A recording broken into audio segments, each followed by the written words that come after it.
Hello everyone, myself Yogita Tailan. Today I am going to teach you OBG. OBG क्या है? OBG में दो चीजें मिली हुई हैं, ऑब्स्टेट्रिक्स एंड गायनी. ठीक है, दो चीजों का कॉम्बिनेशन OBG कहला रहा है. ऑब्स्टेट्रिक्स क्या होता है हमारा? दो अलग अलग सब्जेक्ट्स हैं, ऑब्स्टेट्रिक्स और गायनी. कॉम्बिनेशन में मैं पढ़ाऊंगी आपको. ठीक है, आज थोड़ा बेसिक्स से स्टार्ट करते हैं.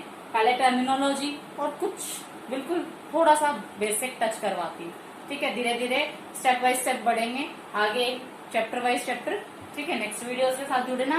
कुछ भी डाउट हो आप कमेंट बॉक्स में डालो, रिप्लाई जरूर मिलेगा. ठीक है, डाउट्स मैं क्लियर करूंगी. अब पहले टर्मिनोलॉजी से स्टार्ट करते हैं. टर्मिनोलॉजी, ऑब्स्टेट्रिक्स क्या है हमारा? ऑब्स्टेट्रिक्स हमारा study related to pregnancy. Study related to pregnancy. ठीक है, इसमें प्रेगनेंसी के साथ साथ हमारे डिलीवरी, लेबर, ठीक है, पूरा आ जाता है. वो स्टडी जो हमारी प्रेगनेंसी और डिलीवरी से रिलेटेड हो, वो हमारा कहाँ कवर होता है? ऑब्स्टेट्रिक्स में. ठीक है, गायनी क्या होता है? Study related to female reproductive system. ठीक है, वो स्टडी जो हमारी फीमेल रिप्रोडक्टिव सिस्टम की होती है. ठीक है, गायनी और ऑब्स्टेट्रिक्स में एज ग्रुप के अकॉर्डिंग थोड़ा सा डिफरेंशिएट किया जाए तो ऑब्स्टेट्रिक्स में डिलीवरी और प्रेगनेंसी से रिलेटेड है, तो हमारी 15 to 45 years of age cover करता है. लेकिन कंडीशन क्या होनी चाहिए? She must be pregnant. Okay, gynae में हमारा फ्रॉम बर्थ से लेके टिल डेथ तक कवर करता है. ठीक है, इसमें कोई भी कंडीशन नहीं देते. इसमें स्टडी करते हैं मेनली हम डिजीज कंडीशन की. किसके डिजीज कंडीशन की? फीमेल रिप्रोडक्टिव सिस्टम की. ठीक है, अब एक क्वेश्चन माइंड में आता है, या फीमेल रिप्रोडक्शन की स्टडी के लिए तो गायनाकोलॉजी हो गया, लेकिन मेल के लिए क्या होगा? मेल रिप्रोडक्टिव सिस्टम की जो स्टडी करते हैं उसको हम एंड्रोलॉजी बोलते हैं.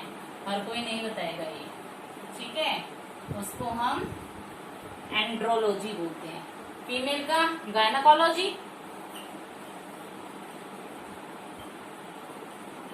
मेल का एंड्रोलॉजी.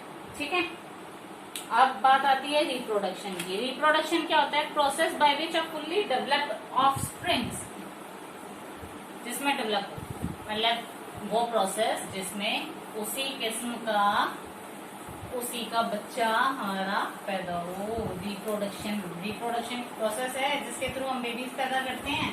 ठीक है, अब है नेक्स्ट है हमारा रिप्रोडक्शन हो गया. सिमिलर मतलब सेम ऑफस्प्रिंग्स होने चाहिए लेकिन फुल्ली डेवलप होने चाहिए. ठीक है, प्रेगनेंसी क्या होता है?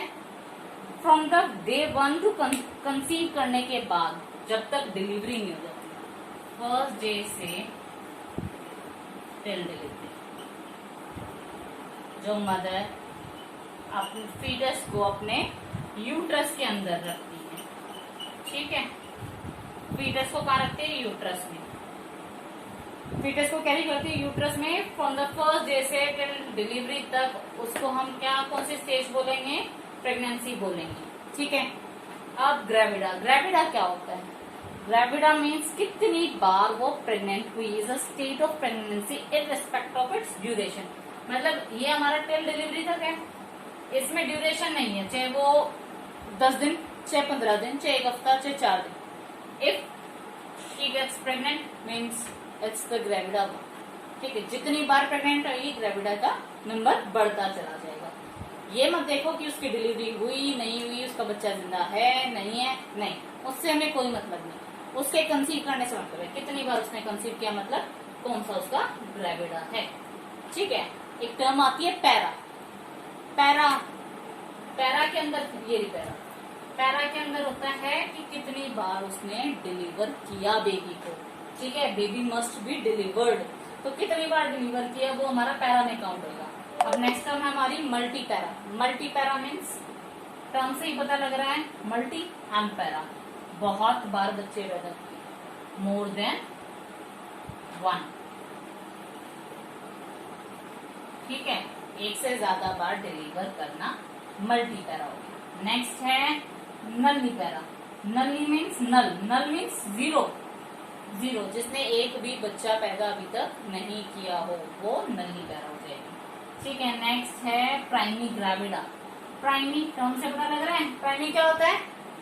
First time, first time pregnancy conceive करना प्राइमी। प्राइमी ग्रेविडा मतलब पहली बार वो ग्रेविडा हुई, फर्स्ट टाइम उसने कंसीव किया है। ठीक है, नेक्स्ट है मल्टी ग्रेविडा। सेम है, मल्टी मीन्स बहुत बार, ग्रेविडा मीन्स बार बार उसने कंसीव किया। मल्टी पैरा मतलब बार बार डिलीवर किया है, मल्टी ग्रेविडा मतलब बार बार कंसीव किया है। इन दोनों टर्म्स में कंफ्यूज मत होना।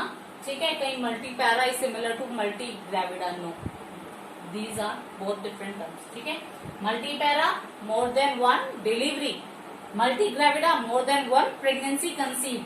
ठीक है, रिवाइज करना है शॉर्ट फटाफट। ऑब्स्टेट्रिक्स क्या होता है हमारा? रिलेटेड टू प्रेगनेंसी, या वो सारी जो हम प्रेगनेंसी से रिलेटेड हम पढ़ते हैं। ठीक है, gyna related to female reproductive system. ठीक है, कोई भी डिजीज कंडीशन है फीमेल रिप्रोडक्टिव सिस्टम में जो रहेगी वो हम गायनाकोलॉजी में पढ़ेंगे। रिप्रोडक्शन क्या होता है? ऑफस्प्रिंग्स का प्रोडक्शन। ठीक है, प्रेगनेंसी क्या होता है? फर्स्ट टाइम, फर्स्ट डे से लेके टिल द डिलीवरी, जब वो बेबी को यूट्रस के अंदर, किसके अंदर? यूट्रस के अंदर रखती है मदर, उसको हम प्रेगनेंसी कंडीशन कहते हैं। ग्रेविडा क्या होता है? कितनी बार उसने प्रेगनेंसी कंसीव की। ठीक है, मल्टी पैरा क्या होगा? Multi means more than one, multi para, para means deliver करना, एक से अधिक बार डिलीवर किया मीन्स मल्टी पैरा। ठीक है, नल्ली पैरा क्या हो गया? नल मतलब जीरो, एक पैरा मीन्स डिलीवर करना मतलब एक भी उसने डिलीवर नहीं किया है। ठीक है, she has not delivered any baby.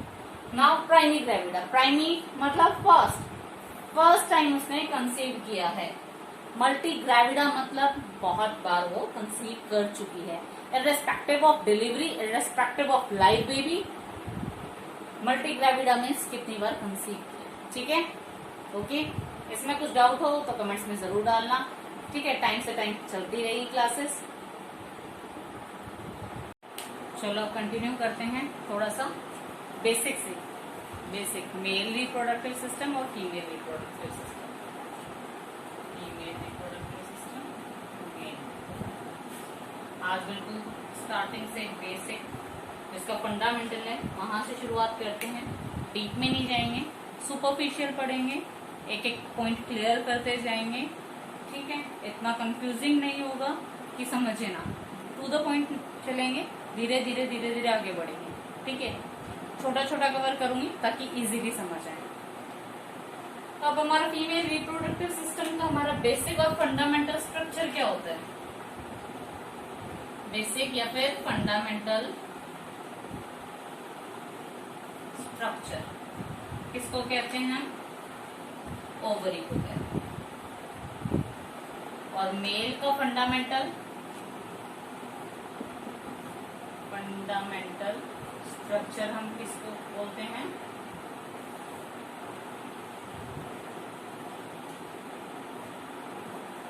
Testis.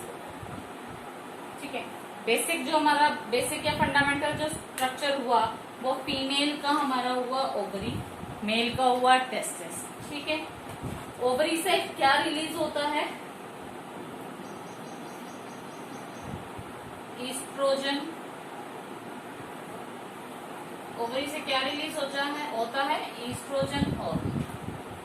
ठीक है, नेम याद करना पड़ेगा, कुछ नहीं कर सकते, याद तो करना।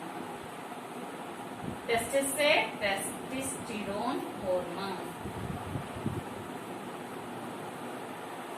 दोनों क्या करते हैं? सेकेंडरी सेक्सुअल कैरेक्टरिस्टिक्स को डेवलप करने में हेल्प। ठीक है, ईस्ट्रोजन हार्मोन जो है फीमेल के सेकेंडरी सेक्सुअल कैरेक्टरिस्टिक्स को डेवलप करने में हेल्प करता है, और मेल के टेस्टोस्टेरोन हार्मोन। ठीक है, सेक्सुअल कैरेक्टरिस्टिक्स।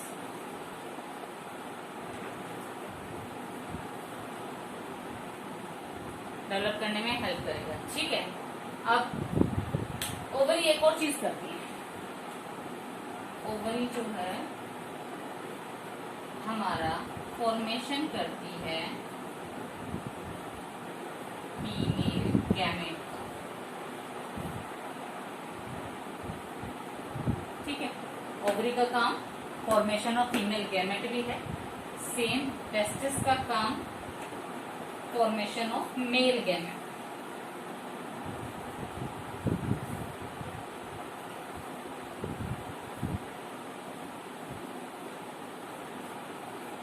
ठीक है,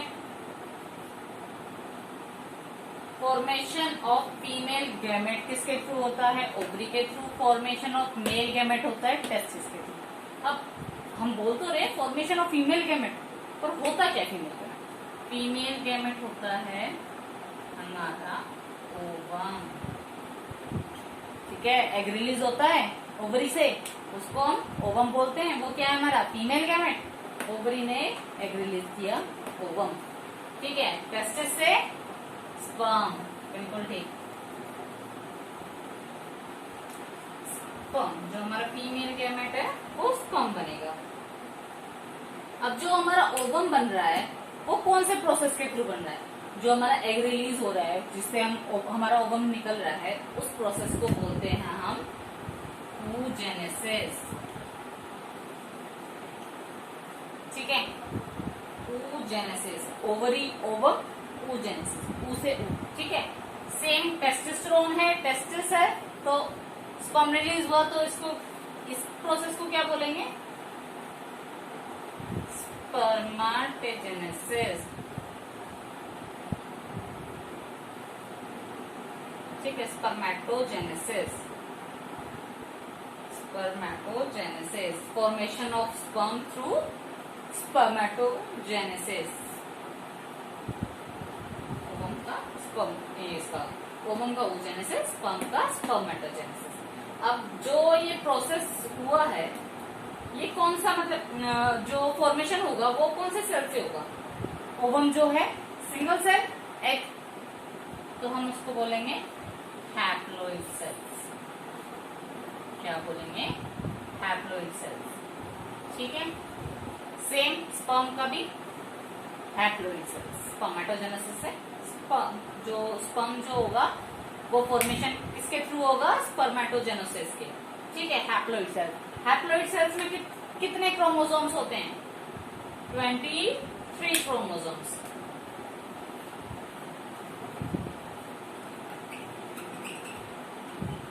ठीक है, हैप्लोइड सेल्स में 23 क्रोमोसोम्स होते हैं। रिवाइज करने, फीमेल रिप्रोडक्टिव सिस्टम का बेसिक और फंडामेंटल स्ट्रक्चर क्या कहलाता है? ओवरी। ठीक है, मेल रिप्रोडक्टिव सिस्टम का टेस्टिस। ओवरी से क्या रिलीज होता है हमारा? Estrogen hormone. और एस्ट्रोजन हार्मोन क्या हेल्प करता है? हमारे सेकेंडरी सेक्सुअल कैरेक्टरिस्टिक्स की फॉर्मेशन में हेल्प करता है। सेम टेस्टिस से हमारा क्या रिलीज होता है? Testosterone hormone. ये फीमेल की सेकेंडरी सेक्सुअल कैरेक्टरिस्टिक्स में हेल्प करता है, ये मेल के सेक्सुअल कैरेक्टरिस्टिक्स में हेल्प करता है। सेकेंडरी सेक्सुअल कैरेक्टरिस्टिक्स जब बनती हैं तो किसके थ्रू बनती हैं? टेस्टोस्टेरोन हार्मोन और ईस्ट्रोजन हार्मोन के थ्रू। ठीक है, अब ओवरी से फॉर्मेशन हो रहा है फीमेल गैमेट का, टेस्टिस से फॉर्मेशन हो रहा है मेल गैमेट का। जो फीमेल गैमेट है हम उसको क्या बोलते हैं? ओवम। जो मेल गैमेट है हम उसको बोलते हैं स्पर्म। और ये किस प्रोसेस के थ्रू हो रहा है? oogenesis प्रोसेस के थ्रू। और स्पर्म स्पर्मेटोजेनेसिस प्रोसेस के थ्रू। दोनों ही हैप्लोइड सेल्स है, दोनों में 23 क्रोमोसोम्स होते हैं। ठीक है, 23 क्रोमोसोम्स ईच। हमारे जो हैप्लोइड सेल है फीमेल को oogenesis से जो हमारा ओवम बना है वो भी 23 क्रोमोसोम्स को कैरी करता है, और मेल का जो स्पर्म बना है स्पर्मेटोजेनेसिस से वो भी 23 क्रोमोसोम्स हमारा कैरी करता है। ठीक है, जब दोनों का फर्टिलाइजेशन होता है, मतलब कि ओवम और स्पर्म जब मिलते हैं, ओवम और स्पर्म जब मिलते हैं, जब तो जाइगोट बनता है। क्या बनता है? जाइगोट। और इन दोनों के मिलने के प्रोसेस को क्या बोलते हैं? फर्टिलाइजेशन। ठीक है, इस प्रोसेस को बोलेंगे फर्टिलाइजेशन। ओवम और स्पर्म मिल गया, क्या बनाया, जाइगोट। अब इसमें मैंने बताया 23 क्रोमोसोम्स इसमें थे, 23 इसमें थे, दोनों मिल गए, कितने हो गए, 46 क्रोमोसोम्स। ठीक है, ये दोनों कौन से थे, हैप्लॉइड सेल्स थे। और ये 46 हो गया तो क्या हो गया, डिप्लॉइड सेल्स। ठीक है, ये डिप्लॉइड सेल, ये दोनों हैप्लॉइड सेल्स थे, ये हमारा 46 क्रोमोसोम हो गए डिप्लॉइड सेल्स हो गया। अब जाइगोट जो है सिंगल सेलुलर स्ट्रक्चर है हमारा, ये है सिंगल सेलुलर स्ट्रक्चर, जिसकी लाइफ कितनी होती है, 0 से 2 वीक्स। उसके बाद मल्टीप्लीकेशन होता है। ठीक है, जाइगोट का नाम बदल जाता है। आगे फर्टिलाइजेशन जैसे हो गया, जाइगोट बन गया, मल्टीप्लीकेशन होगा, जैसे जैसे हम प्रेगनेंसी पढ़ेंगे, उसका जो बेसिक पढ़ेंगे, स्टार्टिंग ऑफ द प्रेगनेंसी, ठीक है, तब हम पढ़ेंगे कि आगे क्या होता है। ठीक है, जब मल्टीप्लीकेशन होता है तब क्या होता है, फिर हमारा पूरा फीटस तक, डिलीवरी तक, तो बाद में पढ़ेंगे। तो अभी तक इतना है। ठीक है, अब कुछ एक दो ना इम्पोर्टेंट पॉइंट्स बता देती हूँ कि जैसे सबसे छोटा सेल, ह्यूमन बॉडी का सबसे छोटा सेल कौन सा होता है, हमारा ह्यूमन बॉडी का सबसे स्मॉलेस्ट सेल होता है प्लेटलेट्स। ठीक है, ये ह्यूमन बॉडी का होगा। बट अगर क्वेश्चन कर दे फीमेल का मेल का सबसे छोटा सेल क्या होगा, मेल का सबसे छोटा सेल होगा स्पर्म। ठीक है, फीमेल का पूछेंगे या ह्यूमन का पूछेंगे तो हम डालेंगे प्लेटलेट्स। लेकिन अगर स्पेसिफाई कर दिया smallest cell of male, smallest cell of male, तो आएगा स्पर्म। सिमिलर है, अगर लार्जेस्ट सेल ऑफ फीमेल पूछा, लार्जेस्ट सेल ऑफ फीमेल, तो क्या होगा हमारा ओवम। और लार्जेस्ट सेल ऑफ मेल पूछा तो हमारा क्या होगा, न्यूरॉन। ठीक है, चाहे अगर लार्जेस्ट सेल मेल का पूछे या ह्यूमन का पूछे तो न्यूरॉन आएगा। Largest cell of human, largest cell of male, neuron. और लार्जेस्ट सेल ऑफ फीमेल कर दिया तो क्या आएगा, ओवम। सेम है, ovum is the largest cell and sperm is the smallest cell. ठीक है, ह्यूमन बॉडी का। लेकिन मेल और फीमेल के अंदर अलग अलग हो जाता है। फीमेल के अंदर जो है प्लेटलेट्स जो है सबसे छोटा होगा और जो लार्जेस्ट होगा वो ओवम होगा। इसका लार्जेस्ट सेल जो होगा वो न्यूरॉन होगा और स्मॉलेस्ट जो होगा स्पर्म होगा। ठीक है, ये थोड़ा सा इम्पोर्टेंट था तो इसलिए मेरे को लगा बता दिया। हाँ, इनका एक लाइफ स्पैन और देख लेते हैं। ओवम कितने दिन तक जिंदा रह सकता है, घंटे, कुछ घंटे, कितने घंटे, 12 to 24 आवर्स तक लाइफ है इसकी, मतलब लाइफ स्पैन है ओवम का। ठीक है, और इसका स्पर्म का लाइफ स्पैन कितना होता है, वो आएगा हमारा 48 से 72 hours, up to 3 days 72 hours. ठीक है, अप टू 3 days की लाइफ स्पैन है। बाकी इसमें इतना कुछ है नहीं, बहुत सिंपल था, बहुत मतलब मैंने अपने तरीके से 100% दिया है समझाने में। इतने सिंपल तरीके से समझाया है अलग अलग करके मेल और फीमेल को। ठीक है, डाउट नहीं होने चाहिए। अगर कोई डाउट है तो जरूर पूछो, कमेंट करो। ठीक है, रिप्लाई जरूर मिलेगा, चाहे मैं बताऊं चाहे सर बताएं, कोई भी बताएगा पर रिप्लाई 100% मिलेगा। कहीं भी कोई भी क्वेश्चन छूटना नहीं है। जितना मैंने बता दिया इम्पोर्टेंट है, बीच बीच में जब नेक्स्ट आगे बढ़ते जाएंगे हम आगे, तो ये बेसिक्स आएंगे, हैप्लॉइड सेल आएगा, ये क्रोमोसोम्स आएंगे, डिप्लॉइड सेल आएगा, फर्टिलाइजेशन आएगा, प्रोसेस आएगा। तो ये चीजें जब माइंड में हमें क्लियर होंगी ना कि कौन सी चीज क्या है, तो आगे पढ़ने में हमें दिक्कत नहीं होगी। ठीक है, आगे हम डीप में नेक्स्ट क्लास में पढ़ेंगे। ठीक है, तब तक के लिए वीडियो को वॉच करो, शेयर करो, लाइक करो, कमेंट करो।